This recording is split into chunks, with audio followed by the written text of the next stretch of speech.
Então não é medida aconselhada simplesmente pegar um desse sofredor, não importa se é um irmão, se é um parente, se é um amigo, porque se colocar por piedade, por misericórdia, um ser que não está preparado para receber o socorro, em vez da gente estar fazendo um serviço bom para aquele espírito que está sendo socorrido, nos transformamos em algoz. Nós fazemos o desequilíbrio de quantos estejam lá em trabalho, em crescimento, buscando ajuda, querendo crescer espiritualmente. Por isso, muitas vezes, a espiritualidade não nos socorre de pronto quando a gente vai para as regiões umbralinas nem trevosas, porque nós não temos o merecimento, não temos condição nem mesmo de receber ajuda. Muitas vezes a gente padece anos a fio, na umbral, nas trevas, porque se a gente for recolhido, nós vamos causar tanto prejuízo naquela região, nas regiões de tratamento, que nós somos preteridos, nós somos deixados onde a gente está, até que a gente expurgue a raiva, o mal, o desequilíbrio da gente, do nosso jeito de pensar, do nosso jeito de agir, para só depois ser socorrido. Então até aí a providência divina é sábia. Nos raros casos que é o socorro antecipado, causa um mal-estar tão grande para a comunidade, que há necessidade da dedicação constante, 24 horas, de espíritos superiores. Como nem todo mundo tem merecimento para esse socorro e para esse acompanhamento constante, muitos de nós somos deixados, até temos condição de sermos resgatados. Não adianta pensar o seguinte: eu sou um devedor aqui na Terra, vou passar 7 anos, 10 anos, 20 anos no umbral, estou quite com a providência divina. Não acontece isso. Se eu tenho um compromisso com a Luziana, com a Adrina, no Samir, não importa com quem seja, mesmo eu passando uma década no umbral, eu não vou estar satisfeito perante a justiça divina, eu não estarei quite com a justiça divina pelo mal que eu fiz perante as outras pessoas. Apesar da dor e do sofrimento, apesar de lamentos, revoltas, sofrimento nessas regiões purgatoriais, eu vou ter que renascer e reencontrar cada uma das pessoas que eu prejudiquei a fim de quitar o meu débito. Então não adianta passar 50 anos na zona umbralina. Nós temos de renascer e resolver todas as nossas pendências. Que essa região não vão para lá as pessoas simplesmente equivocadas, as pessoas que erram por acidente, não tinham intenção de cometer um crime, não vai para essa região das trevas. Entre as comunicações que tivemos aqui na nossa casa, uma ficou bem na lembrança. A questão de um médico. O médico, ele se apresentou na incorporação e esse médico falou que não sabia porque ele era merecedor, porque que estava ali. Ele não se sentia merecedor de estar ali. Ele queria continuar em punição, porque ele achava que merecia sofrer. E aí nessa conversa que eu tive, nesse dia eu tive a oportunidade de fazer a doutrinação. Eu fui conversando com ele, mas se você está aqui é porque você mereceu.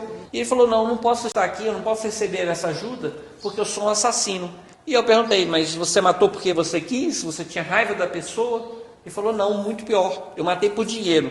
E eu pedi então para ele me explicar o que tinha acontecido. E ele falou, olha, eu era médico, fazia lipoaspiração, cirurgia plástica, e aí aconteceu um dia de atender uma jovem. Eu estava cansado, já tinha passado um longo plantão, um anestesista ligou para mim, dizendo que não poderia comparecer a mais um procedimento, porque tinha acontecido uma emergência. Mesmo assim eu falei, não, um procedimento simples desse, uma lipoaspiração, eu dou conta de fazer. E aí ele começou a fazer o procedimento, só que teve complicação. E na hora que ele precisava de ajuda, ele estava sozinho.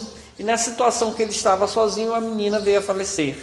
E aí ele entrou em desespero, foi inocentado perante os olhos da justiça, porque a justiça dos homens não vê a consciência de ninguém, só que ele não foi apaziguado na própria consciência, ele ainda se acusava na consciência. E aí ele disse que ele começou a beber, em função da bebida a família se afastou, e aí ele continuou vivendo, trabalhando, até que ele morreu sozinho no hospital. Tá? Então ele nunca teve paz na consciência, que ele disse que ele dormia, ele sonhava com a jovem, nem sempre ela brava, às vezes até perdoando, mesmo assim ele se sentia mal pela situação.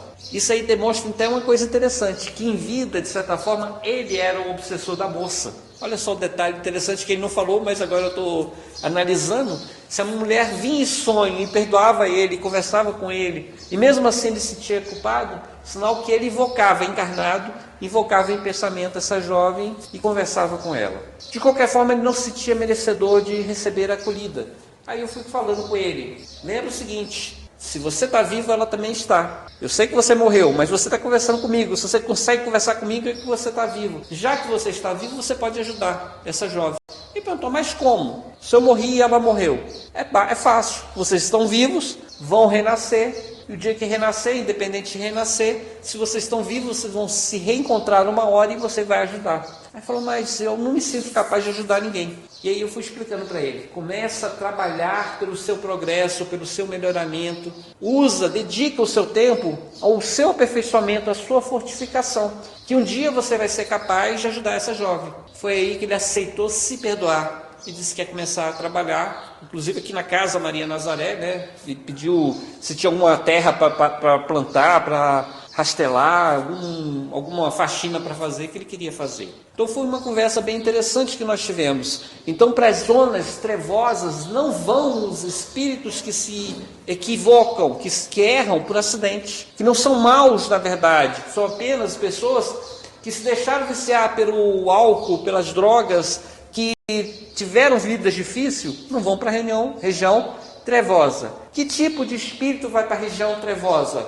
Aqueles que odeiam voluntariamente, que não perdoam e falam que não perdoam. É aqueles que insistem no mal, aqueles que planejam o mal. Esses vão para as regiões das trevas. Existem no mundo espiritual inúmeras colônias, inúmeros postos de assistência, inúmeras casas transitórias ou não, aonde são acolhidos espíritos. Esses locais dirigidos pelos bons espíritos, elas não são locais de perfeição, de harmonia. É um local de muito sofrimento. Mas é uma grande casa, se assim poderíamos nos expressar, onde os espíritos ficam por algum tempo.